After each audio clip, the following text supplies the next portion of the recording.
Next week on Thursday, Chapter 37, Puppet on Her String. I didn't recall seeing the framed needlework before, not in all the months I'd visited the ward. It felt like a comforting sign, a message perhaps, as if it had been placed in that particular spot for me.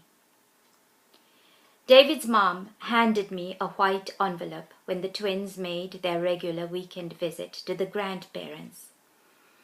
I couldn't bring myself to look at what I found inside, a clipping of the obituary notice from the newspapers. I put the cutting away with my cache of assorted Herald memorabilia. The postman rang the doorbell one afternoon, some days later. The sight of him brought on a panic attack, and the familiar feeling of fear in the pit of my stomach extended icy claws all the way to my extremities. "Registered letter for you, ma'am." He held out a clipboard and pen, stabbing the dotted line with his forefinger. "Sign here, please." Wiseman and Associates, lawyers. I recoiled at the sight of the brown manila envelope. The covering letter and the attachment were dated the day before Harold's demise. There were charges for meetings that never happened, and phone calls a voiceless lawyer could not have made. Not one item on the ambiguous list was legitimate. Barefaced lies. Beneath the signature I didn't recognize was the name of the young solicitor Harold hired some months prior to his demise. Chuck, what's his name? A callow, unimpressive man. Puppet on her string. I held in my hand a trumped-up bill for 28,000 Canadian dollars, plus taxes, 6 weeks after my lawyer's widow paid me a supposed courtesy call. Determination unfurled like a poisonous flower from the knot in my belly. My indignation knew no bounds. "The buck stops here, lady." David and I sat down at the kitchen table to draft a response. Without prejudice. Dear Mr. What's-His-Name, re. File number. The points of concern covered several sheets of typewritten paper. I concluded, "We have been long-standing clients and considered Harold Wiseman a close and trusted friend. It is discouraging to realize that we have gone through so much expense and time only to achieve nothing." I went down to the post office that evening and sent the letter off by registered post. I thought of Gloria as I dropped off to sleep. I imagined the oil painting with the names Harold and Gloria intertwined hanging on the wall above her bed. Harold painted the names on after I was done.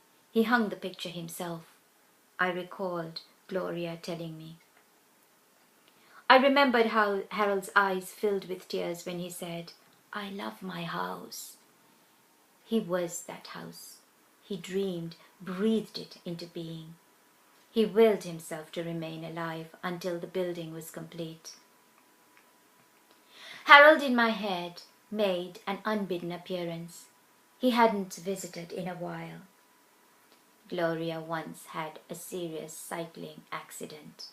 He commenced conversationally. "She has a pin in one leg." "I know, you told me. She mentioned the incident herself at the housewarming party." I was surprised to find myself bored. "She's a fantastic cook." "Yeah, whatever, yada yada." "I know, she's a talented woman," I mumbled. Blah, blah, blah. "She should have taken her art up professionally." "Yep, so you've often said." "Her mother was a music teacher." She was very close to her father. Yakety yak. I yawned. My mind began to wander. 1, 2, 3, 4, 5, 6, 7, 8, 9, 10.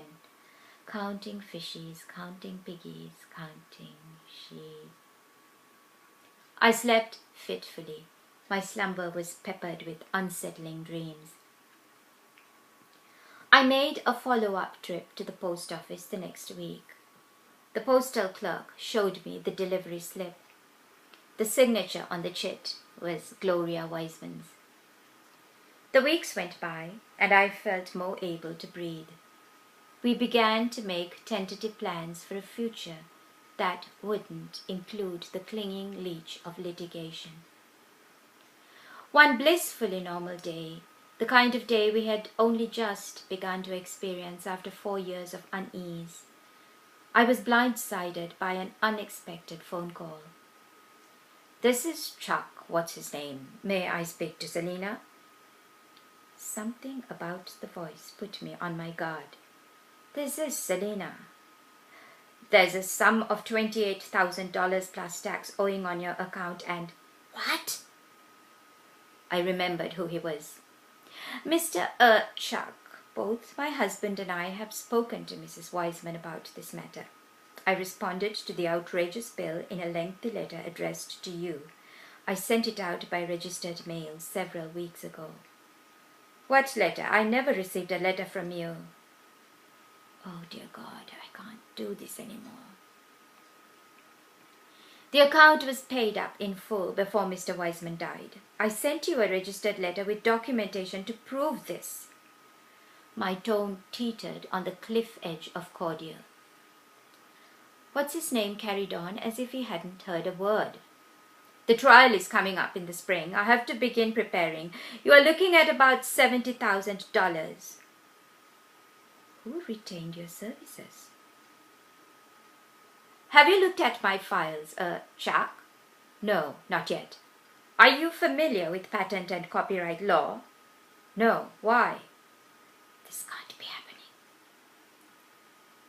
"Is Wiseman and Associates still functioning?" "No. I've opened my own office." "And you have my files?" "But I never authorized—" "Mrs. Wiseman sent me the whole box." "She what? How dare she?" "I'll come around and pick them up," I said. What's his name responded curtly. "I'm sorry, I cannot release them because—" I almost dropped the phone. "There's a large sum owing on your account." Was he even listening to what I just told him? He rambled on. "I have to begin preparing. For the trial, I require a retainer." You must be joking. "I'll have to get back to you, Mr. Chuck."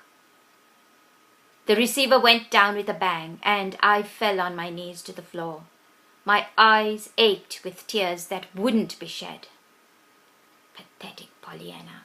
Where's the silver lining in this cloud? Huh? To be continued.